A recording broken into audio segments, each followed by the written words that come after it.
Hi there, I'm Clifford Bates, and welcome once again to reading Carl Schmitt's Dictatorship. And today we are finishing up chapter 4, the third and final section of chapter 4, pages 124 to 131, which wraps up the question of sovereign dictatorship, or this move in what sovereign dictatorship means. Um, and he's been focusing on the theories of the impact of Rousseau's impact, like the Abbé de Sèz's conception of the Third Republic, moving from Cromwell to like what happened at the time of the French Revolution, and and and this will prepare us for our discussion of the next chapter, with chapter 5, which his focus is mostly on the French Revolution. So the revolutionary commissar, and that's it, revolutionary dictatorship, and that's it, right?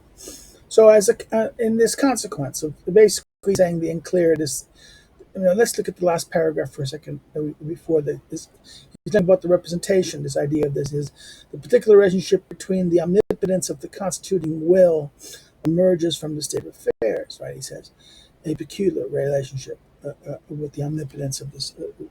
That even if the will of the people does not exist in terms of the context, right, it is shaped primarily through representation. Representatives will dependent on this will, a dependence that is unconditional, yet it will succinctly, and to put it succinctly, commissarial, still subsist. The will can be unclear. It can, in fact, it is even the case that it must be unclear if the constituting power is to be truly unconstitutable. In other words, this is not something constituted. The constituting power is not a body, is not an organ in the sense it's something that creates the organs. So, in this consequence, expressed by I can never say his name, Saez, Abe says, Abe says, includes pretty well to the philosophy of the 19th century, alludes pretty well to this philosophy of the 19th century, which is completely opposed to rationalism. In this philosophy, God is an objective ambiguity at the center of the world, like the formless pouvoir constant, the constituting power, which is always producing new forms and is at the center of life in the state. So, therefore, this is like he's saying that the 19th century thought opposes the rationalism of the rational universe in that sense, the rationalism of the 16th and 17th century, the ordered universe of that sense. Rather, it's and therefore God is is posed that it's an order universe. It's more here is it's part of will, right? This new 19th century thing is it's will. That this philosophy, God is an objective ambiguity at the center of the world, the universe, the center of things in that sense, right? Not necessarily the world like this, but the world like a formless pouvoir consultant, power that he says the constituting power, which is always producing new forms, and is at the center of that. But the dependence of the political functionality who acts in the name of the people does not cease to be unconditional. In other words, but here's the problem, but the dependence of the formal political functionary. So even though God is this ambiguous thing that does this, but the dependence of the political functionary who acts in the name of people does not cease to be unconditional in that sense. More than Rousseau, says, emphasizes that all actions performed by the organs of a state are of a commissarial nature, and that subsistence of the state, the nation, can manifest itself as any time in the immediacy of its plenitude of powers. So, in other words, the state, in other words, here, It's the nation that gives birth to the state in that sense. The state in that sense that this is that the pontiff, it is that therefore it is this, it is not the government, that is that the government is merely representative of the people in that sense. It is only a mere representative agency, like it says. All organs are a commissarial nature. They have a duty, they have a task. And that the substance of the state, the nation, the substance, the nation, can manifest itself at any time in the immediacy of its vastness of powers. Hence, the correlation between the greatest power exercised externally and its ultimately internal dependence remains, but only at a formal level. In other words, it's form, it's a level of a formal level. Hence the correlation. There's a correlation between the greatest power exercised externally, right?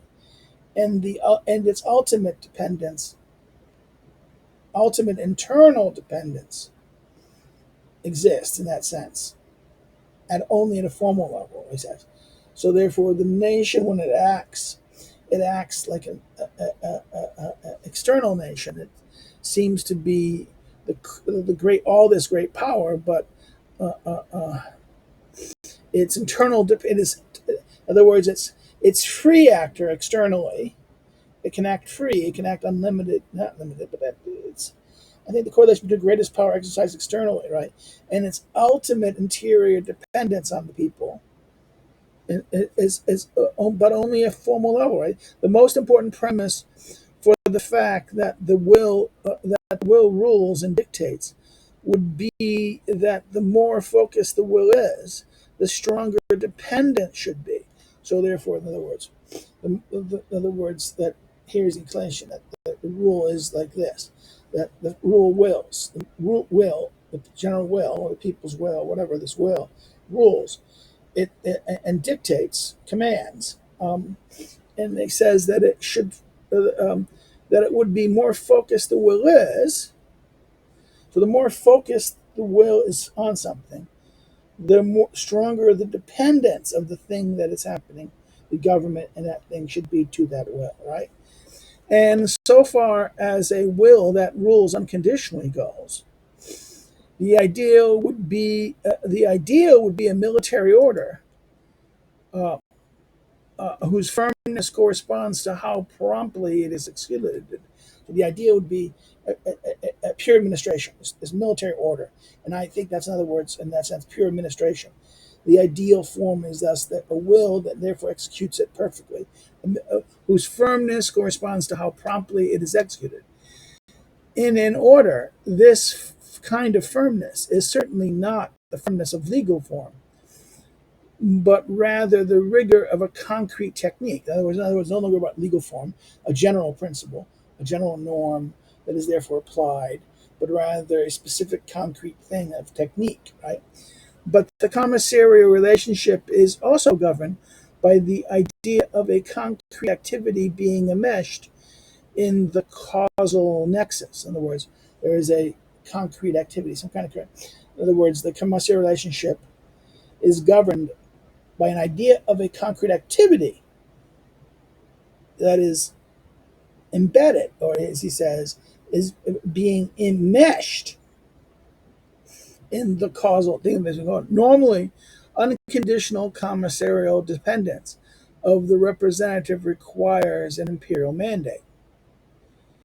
A mandate, a mandate imperial mandative, mandat imperativ, or okay, let's see, power of control. So imperial mandate, a mandate of control, right? Mandate of control, and that says. But Sayes did not reach this conclusion, and he managed to avoid it by arguing that the content of the people's will is not specific. So this is how, in other words, this is the 19th century logic of this, right? He said that 19th century logic seems to have led us to this kind of this idea, but Sayes does not reach his conclusion. because he says the people will is not specific. It's general. It's like a general will, like Rousseau in that sense. The will, in other words, the other idea is that if the will is specific, if the will is specific, and therefore it becomes it, it operates in a kind of function of, like he says, a commissary. It has a goal, has a specific technique, specific entity, and therefore has a concrete activity being enmeshed in that causal nexus, and therefore this unconditional would have this right thing. But he says no, it's general. It's still general in a sense. Sayes argues. Um, the will therefore only pertains to the person of the representative and to the decision as to whether there should be representation or not. The will should be, the question is, should there be representation or there shouldn't be not? In other words, it pertains to the person, them choosing the representative agent. This idea they choose the representative agent in that sense. The general will, the will only pertains to the choosing of the agent, the representative, and to the decision as to whether there should be representation or not.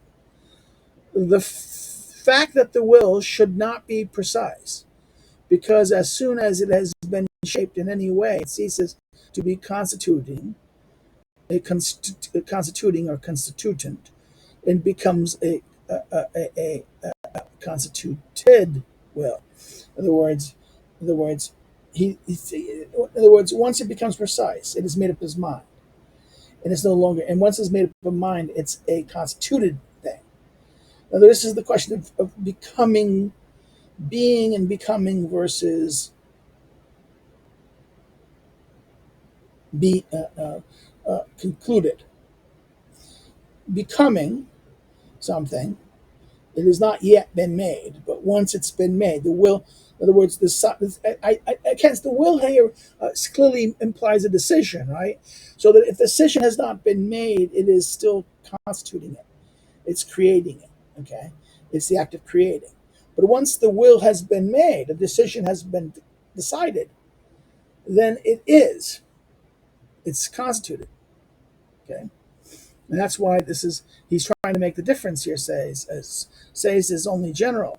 And this is because, and it cannot be precise in that sense, because once it becomes precise, it is constituted, right? In point of form, the representative is acting on behalf of the constituting power, the constituting power, are then unconditionally dependent commissars. So therefore, the representatives acting on this are unconditionally dependent commissars. But in point of context, their mandate is not to be limited. So therefore, even though they're unconditionally dependent commissars, but in point of content, their mandate is not to be limited, because they're representing the convening power. Therefore, the representatives here convening the power. And I think this is Saye is talking about the forming of a constitution, the formation of the Grand Assembly in that sense that made the Constitution, right? Um,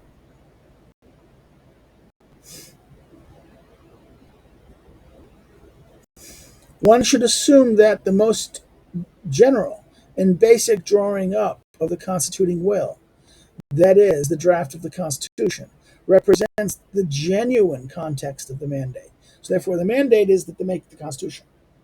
The constituting authority, this is about the authority that created the Constitution, right? This is say is talking, and you could even say this is, maybe this is what the authority that creates the Constitution, the authority that creates the Constitution, creates the representatives who create the Constitution. So this is the idea that it's not the people together, it's not the general, it's not the people simply acting in this, creating that, and then that, this, but rather, no, it's the people are acting as this, are picking representatives to act as to actually make the Constitution, right? It's not done to people directly, it's done through representatives, and and the mandate is the Constitution, right? But this is so not. But this is so not on account of the legal nature of the Constitution, since concrete measures too can be interpreted as the will of the people. So therefore, this is interesting. This is a constituted will. In other words, that concrete measures can be. The draft of this is not. So therefore, this is not. In other words, okay, but this is not on account of the legal nature of the Constitution. The legal nature of the Constitution, therefore, in that sense, of the Constitution as this is therefore, um, uh, since concrete measures too can be interpreted as the will of the people. Unlike ordinary representatives, the extraordinary ones, those who execute the uh, um, uh, constituting power, pouvoir constitutant, can have some arbitrary authority. In other words, unlike that, these ones can have some arbitrary authority. The exercise of the constituting power, the pouvoir constitutant, must therefore be distinguished from its substance. Otherwise, the pouvoir constitutant would be already constituted in its extraordinary representative. So, therefore, in other words, we need to distinguish between the pouvoir constitutant and its extraordinary representative. Otherwise, if we're not distinguishing this, then it would be already constituted in its extraordinary representative. It would no longer be the extraordinary representative; would be the embodiment of this, not the act itself. So that's very interesting. He says that unlike the representative, extraordinary ones, they have arbitrary power, but they're still representative agents. The exercise of in other words, the exercising of the um, the constituting power must distinguish from its substance. Must therefore be distinguished from its substance. The making of the Constitution, right? Otherwise, the power constituent would be already done this to that extraordinary representative. If the extraordinary representatives have the mandate to draft the Constitution, then depending on the interpretation of the context of this mandate, they should be entitled to pass the Constitution itself or to submit it to the people's referendum. Either way, the mandate is performed when this has come to pass. Once the mandate has formed, its mandate has been fulfilled, and the question is it continue to be? But it may be the case that the exercise of the people's constituting power is inhibited, and that the actual circumstances demand the removal of these obstacles to begin with, so that the constraint inhibiting the pouvoir is eliminated. In other words, okay, it might be the case that people's constituting power is being blocked, inhibited in some way, and that the actual circumstances demand the removal of those obstacles first, so the power can do what it's supposed to be. In other words, that the constraint inhibiting the power, the constraining people's constraining power, is to be eliminated. The people's free will can be enslaved through contrived methods and external constraints, or by causing general confusion and disorder in the condition. So again, the people's will can be enslaved through either contrived methods, external constraints, or confusion, right? Here we have to distinguish between the two cases. According to Baton, in order for the people to undertake the constituting act in all of its sovereignty, it must have the choice between an old and new regime. So Baton argues an old regime versus new, and this is the Charles Baton, the establishment and revisions in Constitution, revising of Constitution. The establishment and revisions of Constitution. After a revolution, tradition has been severed. The old constitution no longer exists, and in practice, as a result of the fact that the people are presented with a new one, another aspect of its sovereignty has been exercised yet again, namely by those who propose a new constitution. For longing for the longing for order is so great that the people's judgment in such circumstances could remain free in that sense, right? Let's repeat that. For the longing of order is so great that the people's judgments in such circumstances could remain free. That, in other words, not constrained, not do this.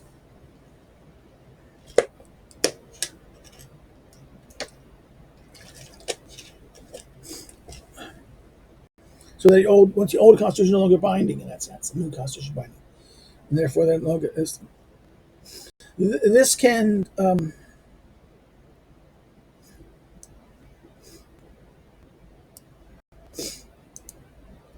justify the actions of the revolutionary power issuing the provisional charter, right? As Legitimize. Okay, the translating Google says it justify the actions of this, right? Justify the actions of the revolutionary power that enacts a provisional charter. Some added words, but it should come to an end whenever the new government has been constituted and ordered, and order has been restored. So, in other words, it comes to the end, the constituting power, or this. Now, this can justify this, right? Here. But it should come. But it should come to an end whenever the new government has been constituted and the order has been restored.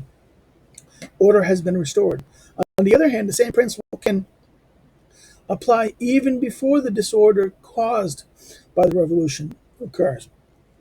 If the existing order is seen as an inhibition to the free exercise of the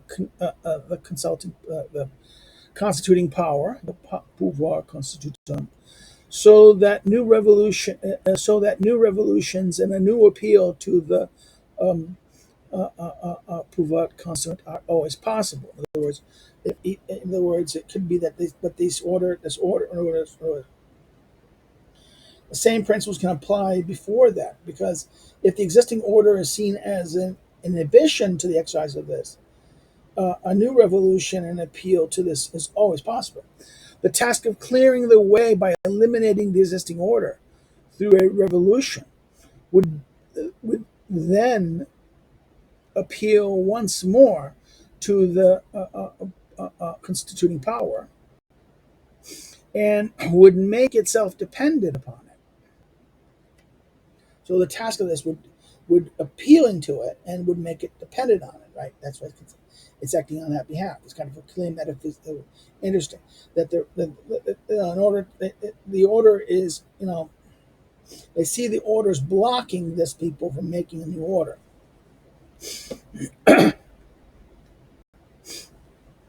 Oh, hope I'm not sick. Um,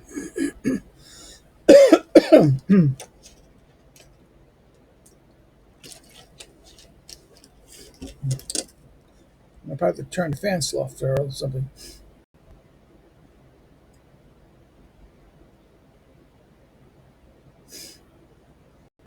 In both cases, we can find a commission of action, as as in the commissary dictatorship.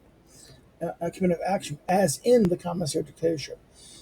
And in both cases, the concept remains functionally dependent on the idea of a rightful constitution, because even in the revolutionary dictatorship, the constitution to be realized by that dictatorship is itself suspended, as is the ever present constituting power. In that sense, that if we're in this moment of this revolution, that this thing that is to be is suspended in that sense, as is the current power, right? As is the ever present constituting power. But while the commissary dictatorship is authorized by a but while the constitutional commissary dictatorship is authorized by a constituted organ and has an identity in the existing constitution, Sovereign dictatorship exists only quod ex credum, in relation to what it does. Quod ex. Okay, this is the Latin, as to exercise, in relation to what it does. Okay, and that's, okay, in only in quod ex credum, uh, including the. Okay, let's do this again. Well, sorry, my memory is like, blah blah. As to exercise, right? So existing only as to the exercise, the execution of it. So in relation to what it does, and it is derives directly from the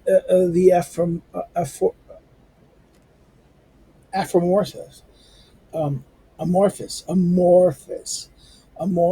a pouvoir consultant, which is the constituting power. The amorphous, in other words, not defined. It's just vague out there. It's just vaguely out there. Just what he has, right? The general, in this sense, it is truly a commission, not. In other words, it is it is truly a commission, not a refusal to pass it on to the earthly representative, as the appeal to mission of a transient God would be. In other words, it's truly, he says, it's truly a commission, not a refusal to pass it on to earthly representatives, as as the appeal to the mission of a transcendent God would be. In other words, in other words, again, it's not a refusal to pass it on to a representative, as the appeal to the mission of a transcendent would be. It its appeal to the ever present people. So it's not an appeal to an individual person, but it's an appeal to the people at large. He's saying, right? It is it is truly a commission, but not a refusal to pass it on to the representatives, to earthly representatives. It appeals to the ever-present people who can take action at any time and therefore can have immediate legal significance. In other words, it's an appeal to the people. It is appeal to the people in that sense, and who can take action at any time and therefore can have immediate legal significance. A minimum constitution still remains as long as the constituting power is recognized. The minimum of constitution is 21. Only because of this, and not because of the actual. In other words, only because of this, and not because of the actual power that maintains the unitary of the state, as Jelinek in his general theory of the state would have it.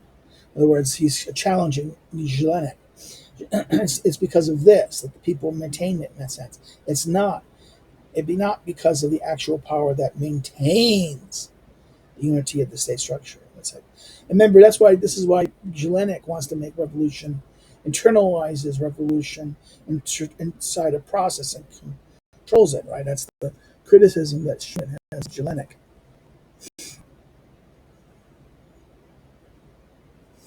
So a minimum constitution remains as long as the pouvoir is recognized. But because the external conditions have yet to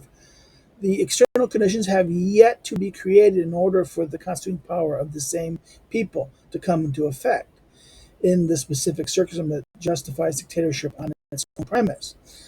The constitution, the content of the constituting will, in itself problematic, is not actually available. So therefore, it's not available yet, because the external conditions have not been created yet for it. Because the external conditions have not yet been created in order for the constituting power of the same people to come into effect in in the specific circumstances that justify dictatorship of its own premise. The content of the constituting will, and he's saying this is problematic, is not actually available in itself. Problematic is not, in other words, the content of this. Again, this is problematic. but is not actually available. Let's repeat. This is a very again. This is a very complex line. But because the general external conditions have not yet been created, right, for this power to come into being, right, come into effect, because the circumstances that justify this on its premises is not actually available, right? The content of this will is not actually available. Consequently, this dictatorial power is sovereign, but only as a transition. And because of its dependence on the task to be accomplished, this power is sovereign in a completely different sense than which the absolute monarch or the sovereign aristocracy can be said to be sovereign. In other words, ruling. In other words, sovereign is ruling, permanent ruling, the basis of this ruling. In other words, this people's power, in fact, the dictatorial power of this moment of revolution is a transitional aspect, he says. Because its tasks depend, and because its dependence on the task to be accomplished, it's completely different than the power of the sovereign power of, let's say, the dictatorial sovereign in a sense, and the power of this is not a permanent rule in a sense. Whereas a sovereignty of this is in itself that governs it, like the absolute in that which the absolute monarch or the sovereign aristocracy can be said to be. The commissary dictator is the unconditional commissar of action of a constituting constitutive power, right? And the sovereign dictatorship is the unconditional commission of a constituting power, constituent or constituting power. 22. These two ideas are present here. The two ideas are present here, whose further development will lead to 19th century political philosophy, that of the people and that of historic progress. Okay. The two principles here, two ideas, that of the people, and the 19th century political philosophy, that of the people and historic progress. Even earlier, the educational despotism of enlightenment made itself dependent on the fulfillment of a task. It was based on the belief in the perfectibility of the human race, which led to a philosophy of history that reached beyond the individual human being. So therefore, there was this note is Schmitt's note on historicism and the origins of historicism.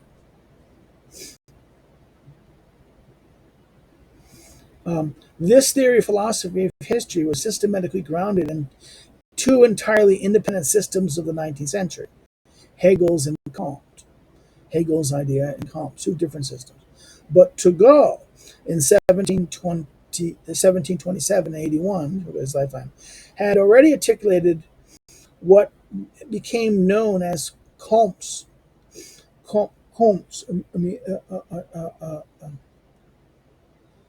again, 1789 to 1857, Comte's law of the three stages of the development of mankind: the teleological, the metaphysical, and the abstract and the positive. The metaphysical, abstract, and the positive, right? The metaphysical or the abstract and the positive. Theology, metaphysics, and abstract. That Turgot came up with this already. And the idea of each individual's social dependence on the environment. So Schmitt is basically arguing that Comte's idea was already, but Turgot had already articulated what Comte will argue explicitly, right?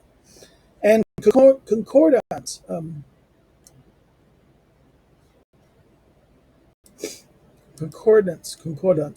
historical picture of the progress of the human mind, right, already goes beyond the rational in the 18th century, to the extent that Baton calls it, not without justification, the apocalypse of the Enlightenment. So Baton argues that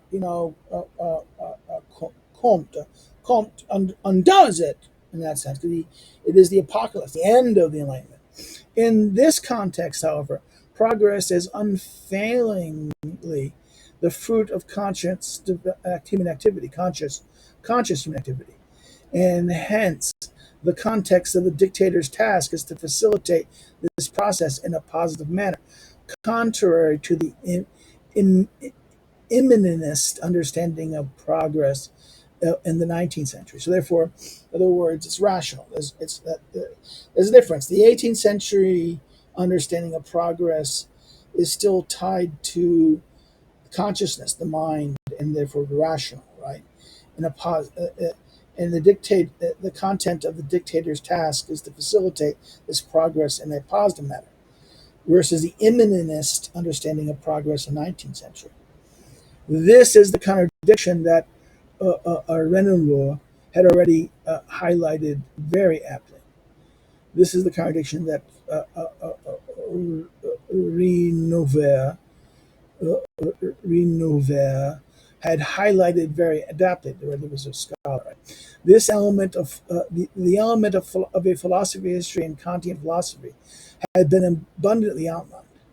At this point, it is of great importance what Ernest Kaufmann had shown, namely that Kant had a concept of organism that was antithetic to the 18th century mechanism. So, in other words, this idea of the organic organism that was antithetic to the 18th century. This is indeed a decisive turn.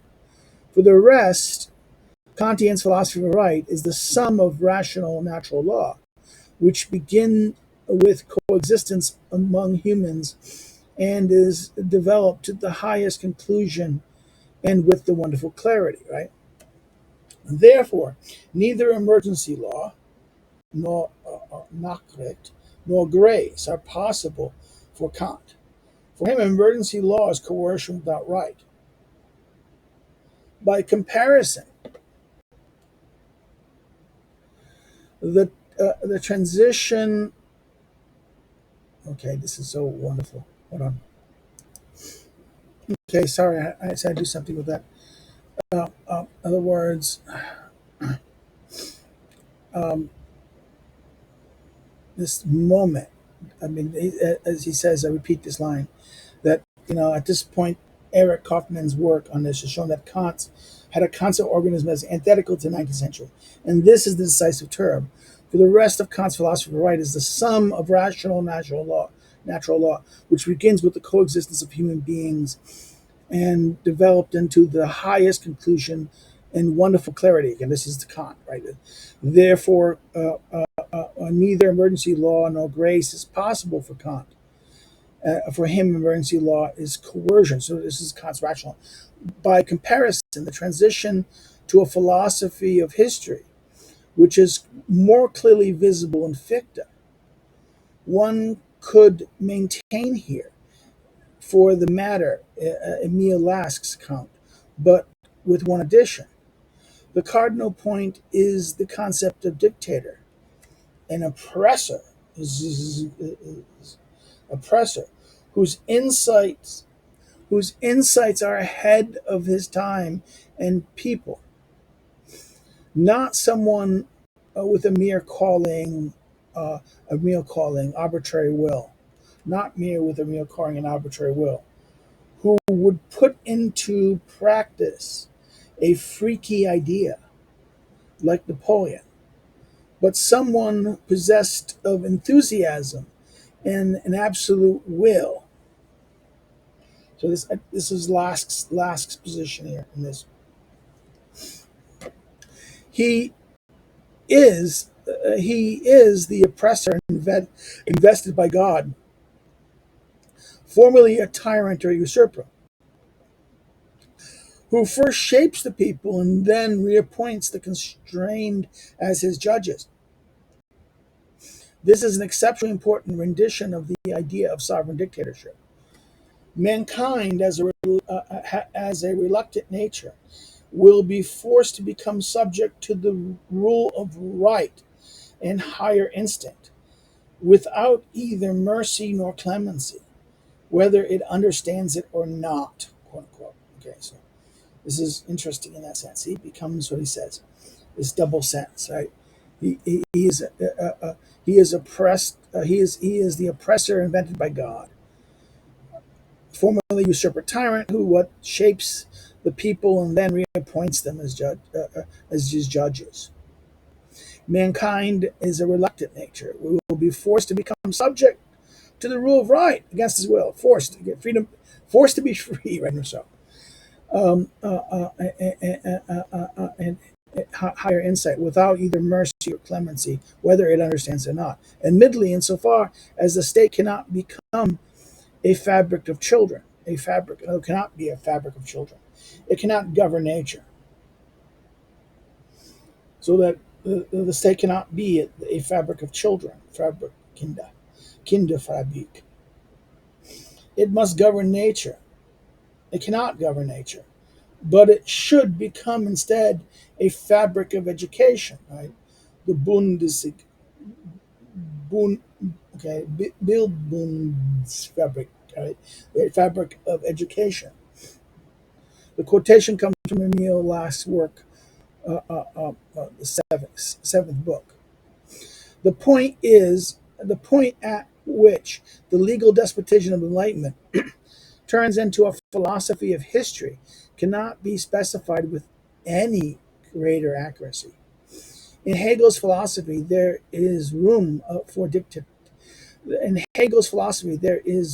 dictatorship only insofar as the latter be the world historical function of a world historical personality like Napoleon. But the obstructing circumstances to be eliminated by the dictator are in themselves a negation, just a moment within the imminent process of the logical self-development of the Geist, of the spirit and mind. In other words, this is Hegel's philosophy. The dictatorship is possible, but rather it's what? It is basically the latter could be a world historical function of a world historic a person functioning in that moment of this, like a Napoleon, he says. But the obstructing circumstances to be eliminated by the dictator are in themselves the negation, just a moment within the imminent process. Again, this dialectic, right? This 2 points, and this is the moment of new truth, and this is the negation of the other truth, right? Of this. A clear concept of dictatorship cannot be deduced from this. So there's no, in other words, you can't get a concept of dictatorship deduced from the dialectical process that Schmitt is. In fact,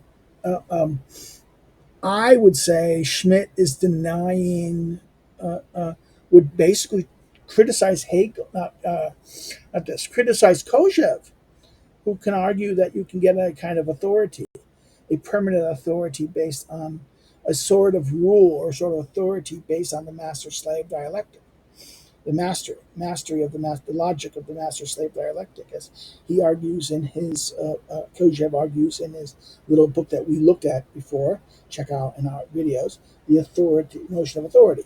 Schmitt almost seems to be denying this in that sense, or criticizing that here. Very interesting. A clear concept cannot be deduced from this. More interesting, though, is the view of dictatorship proposed by the Catholic political philosophers like Baton, Goris, and Duns Scotus, since they regard the centralization created by the Jacobins and the absolutism, and hence the modern state, which appears in its essence to be a form of dictatorship, as a fruit of rationalism, that, to be sure, can only be overcome by dictatorship itself. Right? This is this Catholic thinking that this dictatorship of the Jacobins and the state can only be counter dictatorship. Right? This is why the arguments of those great Catholics coincide in detail with those of the advocates of dictatorship of the proletariat. So therefore, this is why their argument is that it coincides In other words, these Catholic reactionaries and those who talk about the dictatorship proletariat. Again, something we discussed in the chapter 3 here, right? The Marxist thought, right? In that sense, in the previous video series. Chapter 3, or is it? I forget. Yeah, chapter 3, the dictatorship of Marxist thought, right? And later, chapter 4. Again, this is very interesting. So, what he says here is kind of pre-staging it, right? Okay. Um, the essence of the concept of dictatorship is that it constitutes an exception to organic development in order to justify the task of eliminating any mechanical hindrance that obstructs the imminent flow of history. In other words, in the sense, the concept of dictatorship is that it constitutes an exception to organic development in order to justify eliminating the thing that allows the flow of history. Through this concept of an imminent historic development, in other words, this concept of an imminent historic development, the opposition arises to the mechanistic and centralizing state. In other words, an opposition arises to the mechanistic and the mechanicalist and centralizing state. The idea that the people assume a constituting power remains in force. The only difference being that the proletariat is identified with the people. Later on, with George Soros, George Soros, Sorel, combating intellectualism, mechanical rationalism, combating intellectual mechanical rationalism through a philosophy of the irrational. Again, this is irrationality philosophy. Will lead to anarchistic results, right? Sorel, he says. Again, this is chapter 4 here. So this note is kind of a prelude to what will come, right? Uh, the yield, these yield a more significantly philosophic basis for the thought of Baton and Kropotkin. Any organization any organization structured so as to reflect the priorities of a strategic plan appears to be an attempt to intervene from the outside, cerebrally, as intellectually, outside cerebrally, and in the process. And in the process of development, and receives the name of dictatorship. So therefore, this anything that tries to intervene as a kind of idea, an intellectual crystallization. So I think intellectual crystallization, intellectual. Let's, let's see what this means. Nice German, typical German word in that sense. Intellectualistic. So intellectualistic, something of the something as an intellectual idea, conceptual. In other words, appears to intervene from the outside, intellectualistically, um, um, in the process of development, and receives the name of dictatorship. And so, the organization of the Catholic Church, with its separation of the theological clergy from the laity under its leadership, is called a dictatorship. So therefore, this idea of the church is a dictatorship of laity.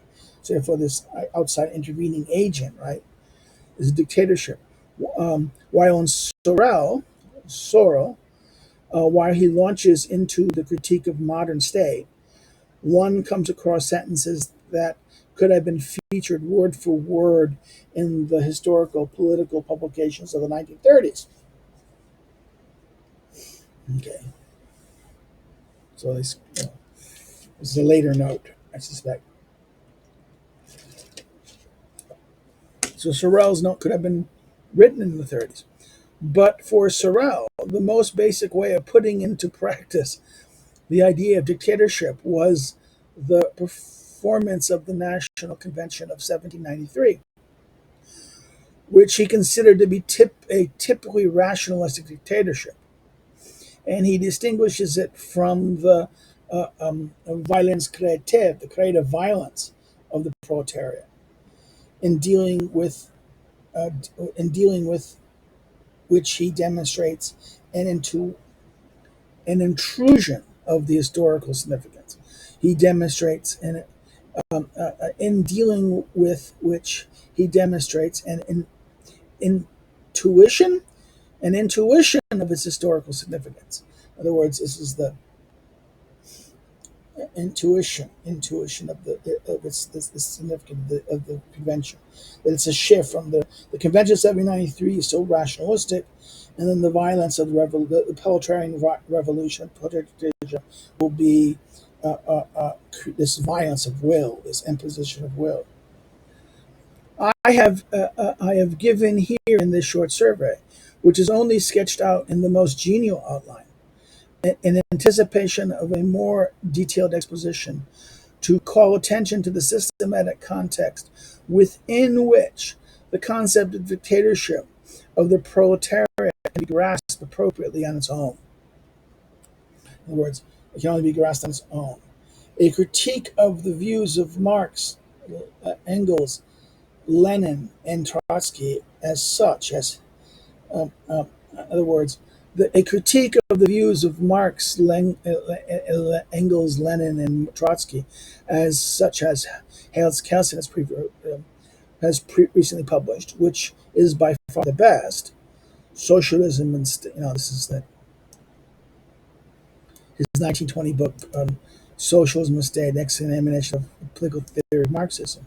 Despite the valuable clarification, in other words, that any contribution to this scholar, any contribution of this scholar, no doubt brings, fails to touch on the kernel of the problem because it ignores the wider context of ideas. The fact that the anthropological argument from the nature of man occurs within Kelsen's treatise is of particular interest because now of a because now of a sudden because now of this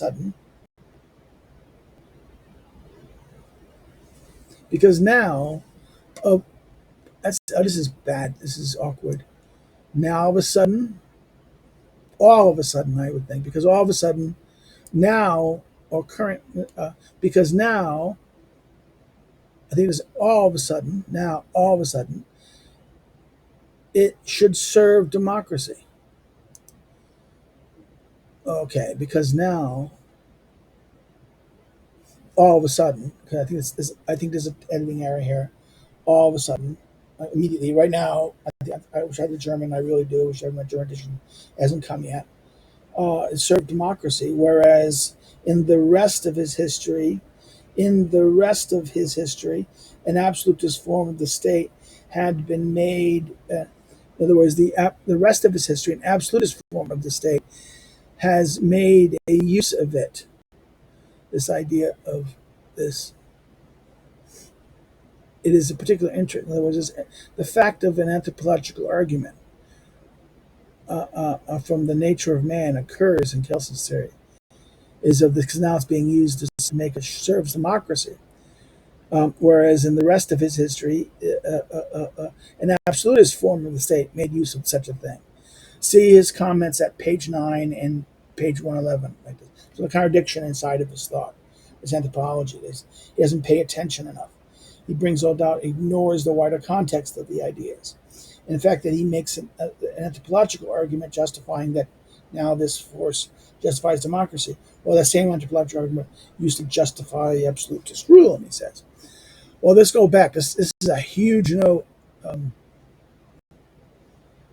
I'm sorry that this was a big note, but this was like, oh God, it's like, woo! Yeah, 22.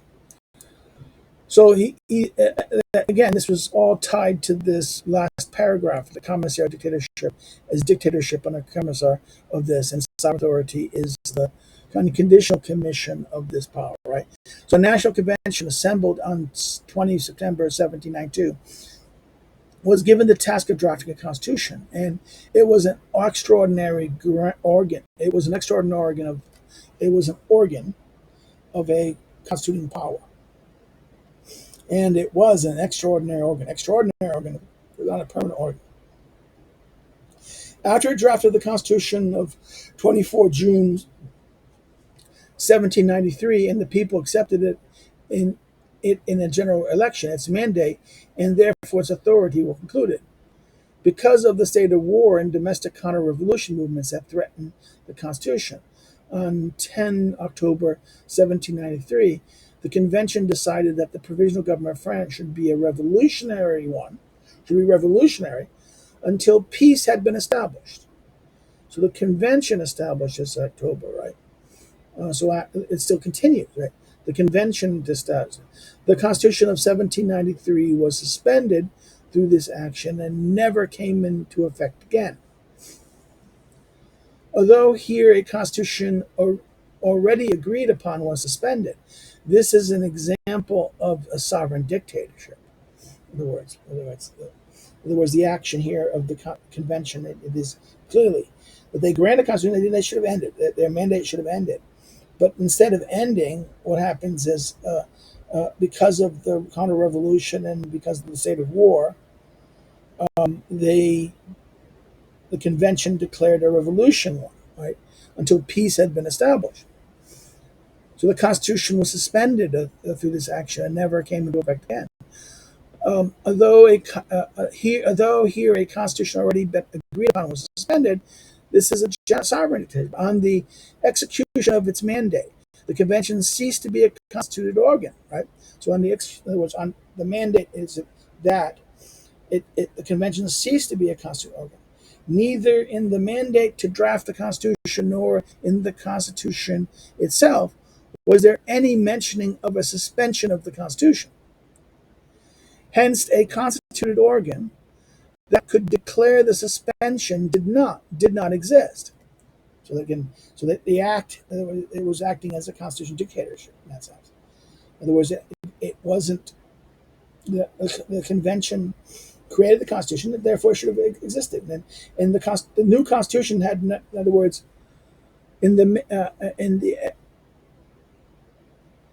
says that neither in the draft of the Constitution nor in the Constitution itself is there any mentioning of suspending the Constitution, right? So therefore, hence, a constituted organ that could declare the suspension did not exist. So it was not a constituted organ, therefore, under the Constitution of this. Consequently, the convention acted through a direct appeal to the constituting power of the people, in which it simultaneously claimed that it was inhibited in its exercise by war and counter-revolution. So it couldn't deliver the Constitution. Yes, we made a Constitution, but we couldn't deliver it because there was the war. Okay, that was justified. He's saying that. It called its domination, dominion. It called, in other words, its dominion, its rule, its reign, its control, revolutionary. In other words, it was it was in this sense it called its continued rule the revolution, right? The convention is therefore ruling as revolutionary, right? According to Oulard, this meant nothing but the concession that the separation of powers, which in the line with Article 16 of the Declaration of Human Rights of 1789, was an attribute of any constitution, had been abolished. So therefore, in other words, the separation of powers had been abolished. Allard's this is 1913, the fourth edition. The political history of the French Revolution, origins and development of democracy in France and the Republic, 1789 to 1804, right?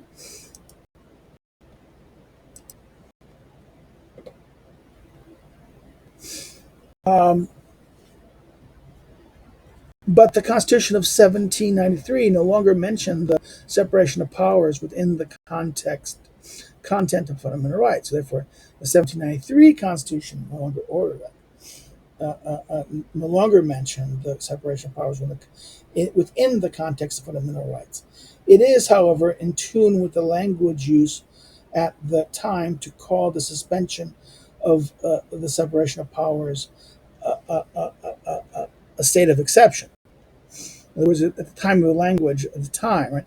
However, in tune with the language use at the time, to call the suspension of this a state of exception. This separation, understood as the legitimation of authorities in the legal sense, was abolished even in dictatorship, because in terms of a content, in because in terms of content, a commission of action is only governed by the concrete technical regulations. There was the technical regulations of this story. It has to borrow to this, and not by the legal norms, so laws and this stuff. So therefore, the exercise of separation of powers were the legal norms, right? This is how things normally do, and therefore this is why it overcomes it. It's no longer exercising, right? Nevertheless, the suspension of separation of powers leaves the concept of dictatorship insufficiently distinguished from other ideas like absolutism, despotism, and tyranny.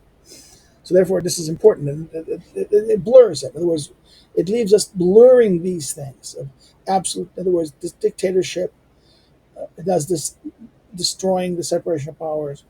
Then it's sufficiently distinguish it from other ideas like absolutism, despotism, or tyranny. In my view, I have previously expressed in my essays Diktatur and okay,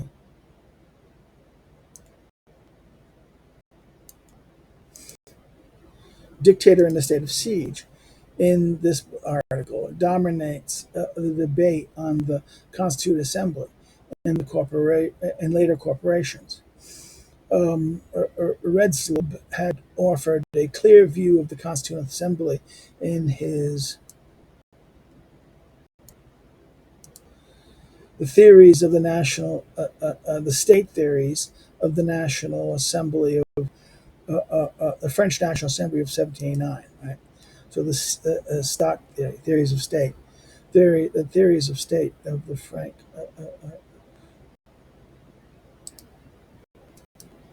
National Assembly.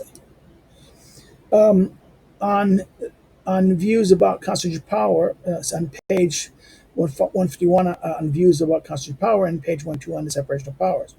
As for the concept of dictatorship, particularly important are the discussion of moderate conservatives and liberals that relate arguments influenced by the American Constitution. These discussions were published by Hamilton, Jay, and Madison Federberger.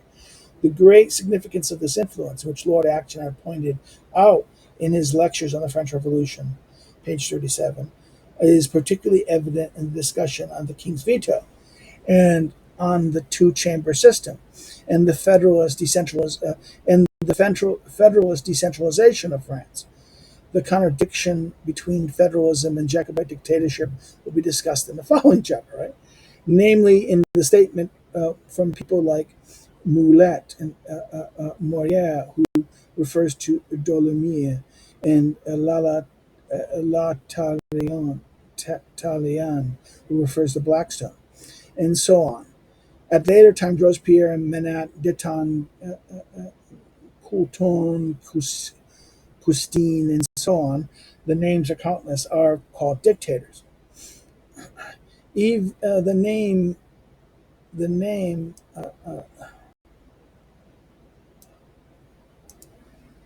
triumvirate of dictators was in circulation, along with collective dictatorship of the Convention, as the Paris Commune, of the electoral sessions, and such like.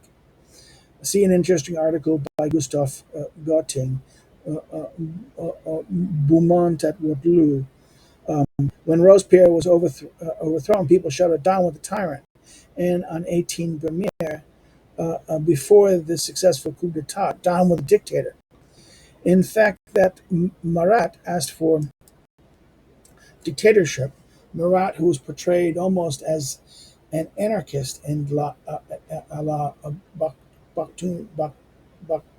Baku in Sorel and in Sorel in Kuparkin's History of the French Revolution, is particularly intriguing.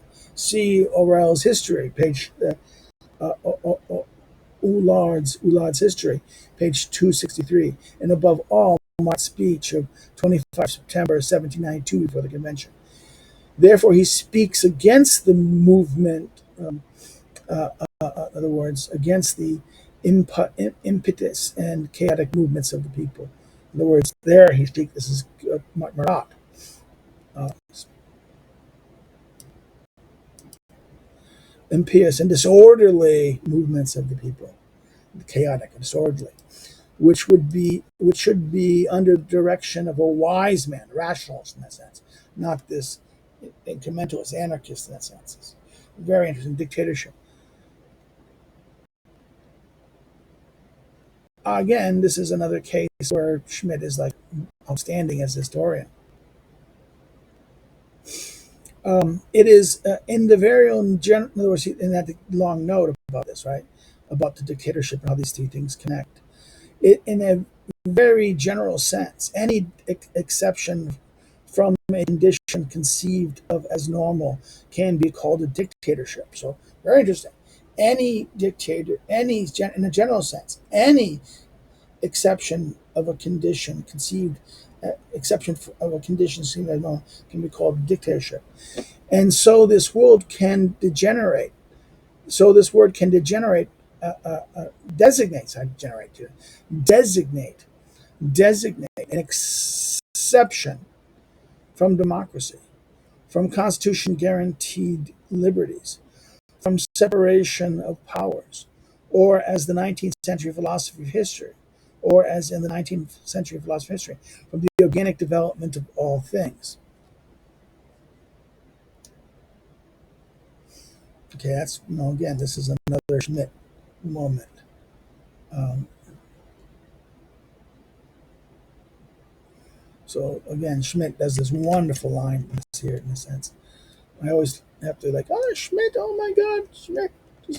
Okay. I can see why people like him so much in that sense. I mean, he's more important than I mean, he should be much more important in the sense than he is. But the concept always remains. I think what happens is he gets reduced. Schmitt gets reduced to the concept of the political, and dictator. And the title of dictatorship is not. The title sometimes misleads you. Schmitt is going from like the parliamentary book is not only about, you don't get a pure discussion of parliamentary. You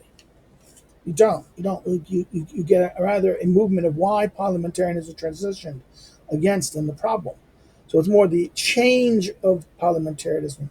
We don't get a clear a kind of, we get origins of it and then the shift, and then we don't get a clear discussion of parliamentary structures on their own. So again, I'm kind of leaving this for a second. I apologize, and I just like feel it's been like this. So therefore, okay. But the concept of always remains is returned to text. But the content always remains in a state of functional dependence of an existing or imagined constitution. So everything he says here remains in this normal situation here. But in the context, always remains in a state of functional dependence on the existing or imagined constitution. Okay, this is what explains the generalization. This explains the generalization of the term dictatorship, although consensus on its use concerns only negative elements, and it is therefore not relevant. So therefore, this is the exception in its occurrence in that sense, right? The general situation of dictatorship of the constitutional order and its coming into being always presupposes this order. Okay, it's not an alternative to the order. It is something that is either restores or to bring this order to about. At that time, the word was a popular catchphrase, right, at the time. Um,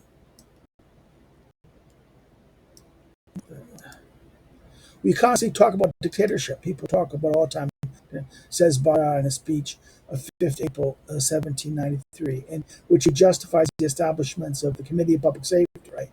The Comité de Salut Public, Committee of Public Safety. In his essay on the meaning of the word revolutionary, Concordat outlined the concept by a better method than plain denial of the separation of powers. Um, uh, to refer to that separation would have been would have been alien to him as a rationalist of the 18th century. He had no comprehension for it. In other words, to refer to that separation would have been alien. So therefore, he outlined the concept better method than plain denial of the separation. The referral to that to refer to that separation would have been alien to him as a rationalist of that 18th century. He had no comprehension. He assumed the coexistence of human beings and the social contract. In other words, the coexistence of human beings and the social contract. The latter was not valid for those. The latter was not valid for those who wanted to dissolve the state.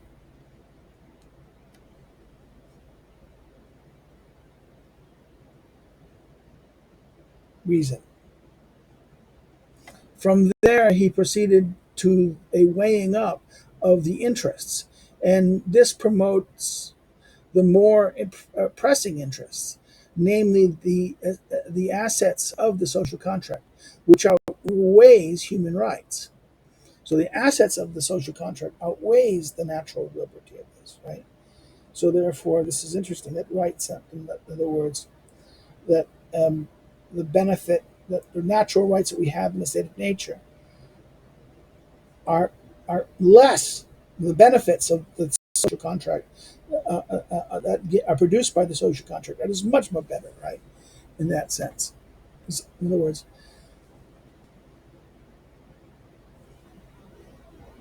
he assumed the coexistence of human beings with the social contract. In other words, they're not human in that sense. Again, I can see that. It is the latter was not valid for those who wanted to dissolve the state. There's not going to be in other words, the coexistence of human beings. Assume the coexistence of. I think this has to be explained. The coexistence, the ability of human beings to coexist, and the social contract. That there was no possibility of society. In other words, that if you dissolve the state, there's no social ability of coexistence of this. I got a suspicion the translation needs to be fixed again.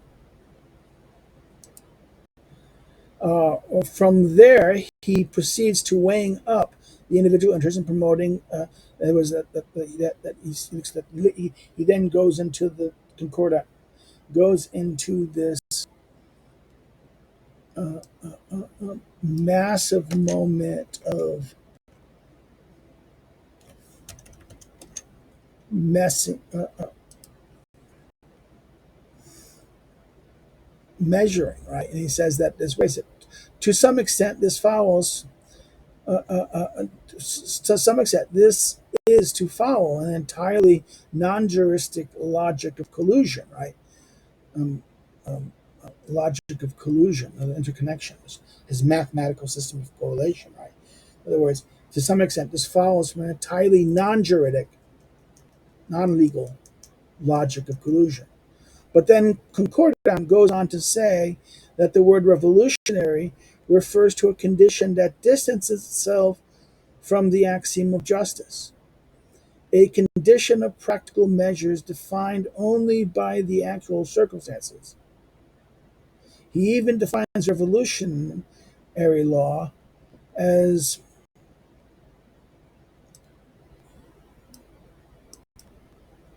a law of circumstances. In other words, he defines revolutionary law as merely law de circumstances, law of circumstances. Now look at note 25.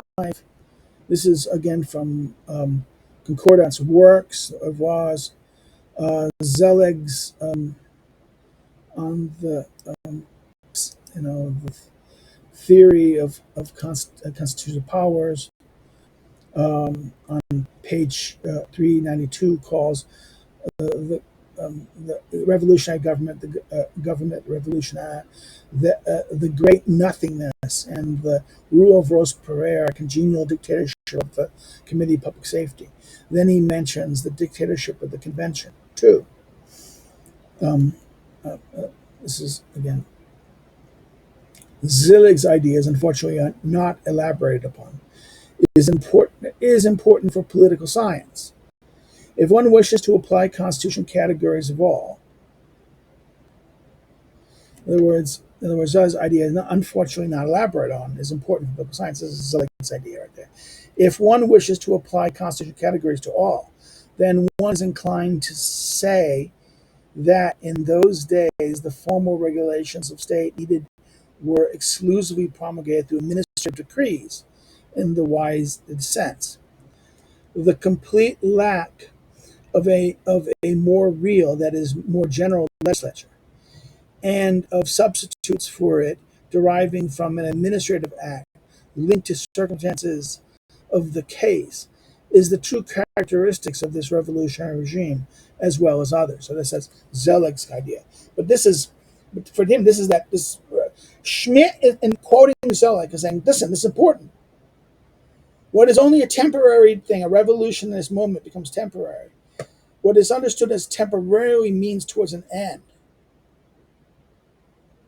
Well, doesn't this become, what happens if you flip it over? And in other words, instead of ruling by general law, you rule by decree, administrative structure.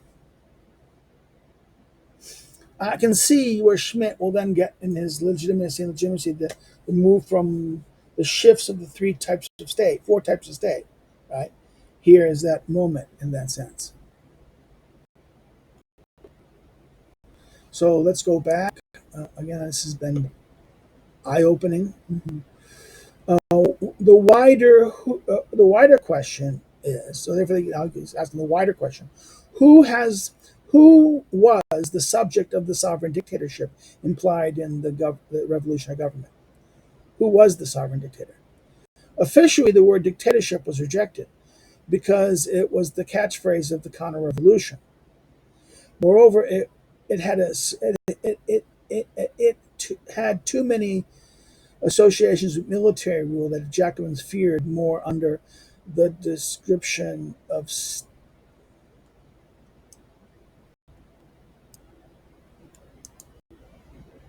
statocracy, right? Statocracy. In other words, military that feared most under the description of statocracy. Okay, let's look at 26. It's a big no. It's not really a big no. It's together with okay.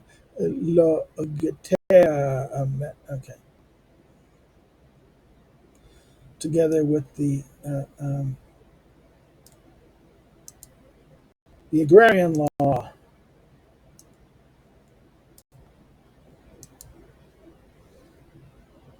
marathonism, in the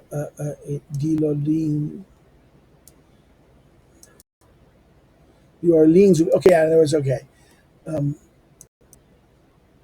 in other words, the counter-revolution, or those things of the marathon, the right of marathonism, or the agrarian law. In other words, he gives this one interesting thing, that this was nothing but state. In other words, a military rule of statocracy in that sense, right? He didn't like the word dictatorship because it was too much state.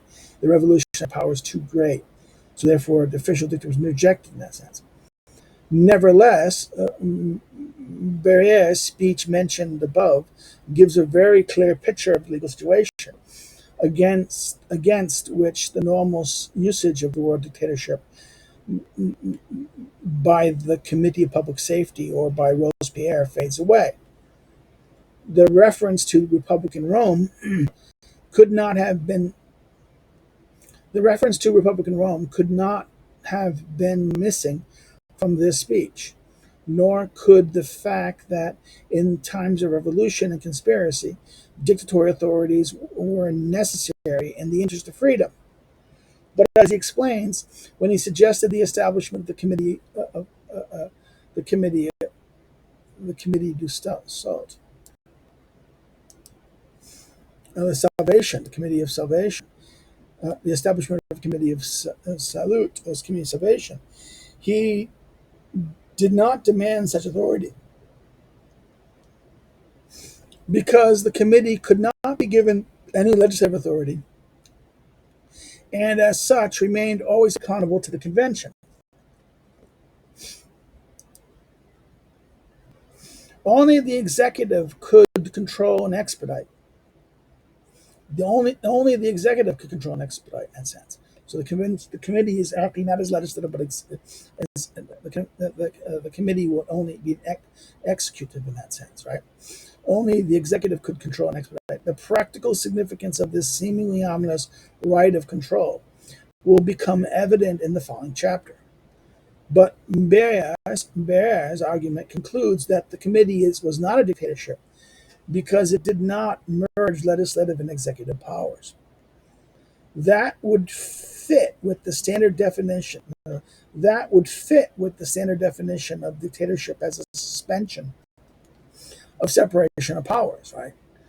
But the legislative and executive were combined in the National Convention, right? So therefore, that would the idea that in other words,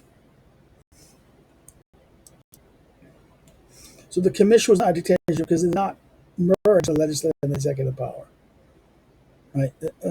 And that would fit the standard definition of dictatorship as separation of powers, right? But the legislative and the executive were combined in the National Convention. It is striking that Barère, in his speech, calls the National Convention the bearer of dictatorship, because in the 18th century view of dictatorship, the dictator could silence the laws, but he could not issue laws himself. Again, see Chapter 3, Note 43. On 6 April 1793, Marat tried to demonstrate that the Committee de Public Safety was not a dictatorship because, as he argued, during a dictatorship, the laws are silent or keep quiet. At the same time, he seeks to restrict the concept of dictatorship on the grounds that it can only be mandated to one single individual human being, an argument that incidentally Kautsky will still employs in his terrorism and communism, right? This is why you can't call it a dictatorship, because it's terrorism and communism. In 1919, Kautsky is that you can only if a dictator is only mandated to a single person, right?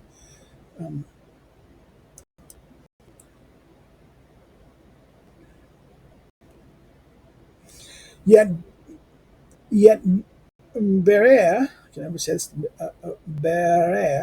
Barère, who had before his eyes the sovereign dictatorship of the convention, uses the word in a way that diverges from 19th century terminology. That terminology only pays heed to commissarial dictatorship. The 18th century it's a commission, right? The 18th century diverges from it, right? But he continues, this dictatorship is both necessary and legitimate because in reality, in the case of like this, the people, das Volk, exercises dictatorship on the self. And this is a dictatorship that even frees and enlightens individuals can accept. So therefore, this is the people, and therefore this is an dictatorship on the self. And this is a dictatorship that even free and enlightened individuals can accept. So therefore, this is weird. He breaches that. He moves from the 19th. He kind of breaks through this idea of commissarial thing to the power of that doing itself, right? However powerful the Committee of Public Safety became over the years, legally, there was no doubt that it was only active on behalf of the Committee of the National Convention. In other words, of the Committee of the National Convention, and on its mandate. So in other words, the Committee of Public Safety was not a sovereign dictator in that sense. It was merely a commissarial dictatorship based on the Committee of the Convention. The convention itself was the dictator. The typical development occurred there too.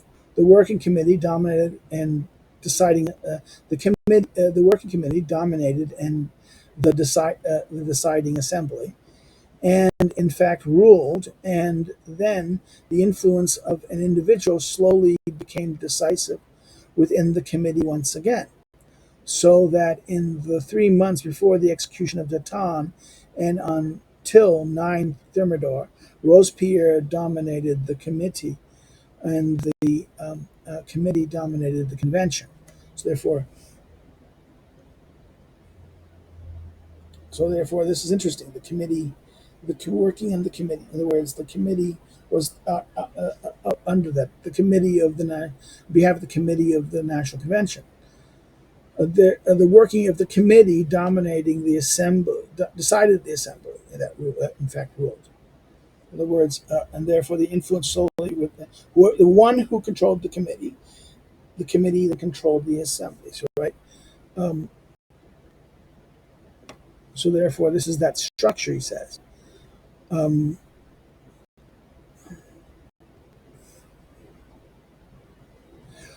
um, which accepted all the form proposals and suggested without discussion and answer, right? But to continue with the facts about the political situation, the Committee of Public Safety not only the committee was not the only committee of the convention, and particularly the committee.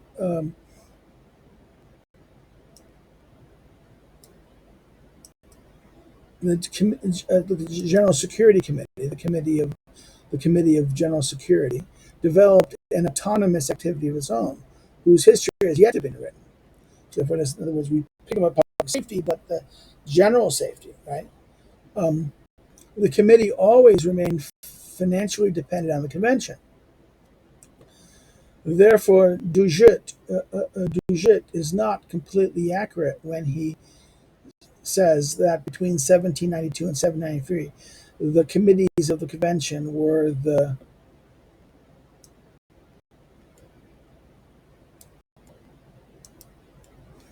true power holders. In other words, he's not completely correct. The committees were the true power holders. In the long term, the decisive institution remained the National Convention at the political level too, as was evident in the event of 9 Thermidor, Robespierre's overthrow. Legally, it was the only institution that mattered. This never constitu- this was never contested by anyone. So the convention itself is the sovereign. The convention was the sovereign dictator in a sense, not the sovereign, but the sovereign dictator that was acting intermediate until the establishment of the Constitution. Only from the convention did the commissars of the people derive their power. They appealed to the omnipotence. They appealed to its omnipotence whenever they were confronted in the provinces with the ridiculous, as they called it, objection to the separation of powers. In other words, they were always objected. They were, in other words, when they were when these guys were all known as separation of powers. They appealed to the omnipotence whenever they were confronted in their provinces by those who argued separation of powers. Their entire power consisted in no more than the enforcement authority of the convention. So the convention had both legislative and executive power, and also judicial power. All power was in it. They exercised it completely. In critical situations, when they acted without a specific mandate, they did so at their own peril and always appealed to the authority of the convention, as in the betrayal of Dumouriez. Right? In that sense, they always they and again the critical situations they acted without a specific mandate. Right? They did so at their own peril and always appealed to the authority of the convention. Right? The convention always retained the impetus, the impulsion, the impulse,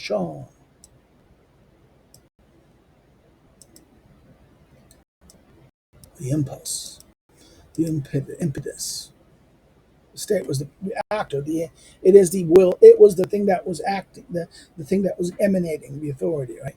Any state authority rested in any state authority established in France between 1792 and 1795, and with such immediate and unscrupulousness, was rooted in the National Convention. It emanated it from it, as they like to say at the time, and its functions were direct emanations of the constituting power, the pouvoir constituant, the constituent or constituting power, similarly recognized only by, in other words, similarly recognized only by itself. In other words, the convention recognized that power of it was emanations of this, and it's only it recognized who that power was. And here we end the chapter. We now go into chapter 5. I'm going to stop here. You have any comments, questions, please put them below. Any things you want me to go further into, explain, maybe I may even make a video if you ask for it on any specific function in this chapter. What can I do? So if you like the video, like it, share it with friends, share it with hit the like button. If you didn't like it, you can always hit no, hit the like button, the unlike button, right? But say why in the comments and what we did wrong, what can we improve, what can be done. You can say the fan in the background. Okay, I can understand fans in the background. I'm probably going to turn it slower because it's getting colder. But I still need the air circulation, so it's the only problem. So it's a big question. So again, things that you don't like, say. If you have not subscribed, subscribe. Let's grow the channel some. It's important that the channel grows. Another thing is that you can follow me on social media. The links are below. The links to it are below. So anything, you can see that. And another way, if you want to find more about me as a scholar and my research, you can follow my academic links, academic social media links that are below that as well. Then, if you want to help me, and it would be very beneficial. We're not big enough a channel yet. I wish I had more people. We can get monetized, but until we get monetized, I don't get a tip jar. It'd be nice to get a tip jar once in a while. I'm not good at getting enough videos. I'm not getting attention, so I have to do more to do that. Okay, maybe I have to go to someone. Someone talk about me. What's going to talk about me? Whatever. This is crybaby Bates. Crybaby, right? Another thing you do is if you want to help me, you can remember through subscribe to our Patreon. Again, this until the channel grows, this is not the only way you can help. Unless you can find a way to send me money, I appreciate it.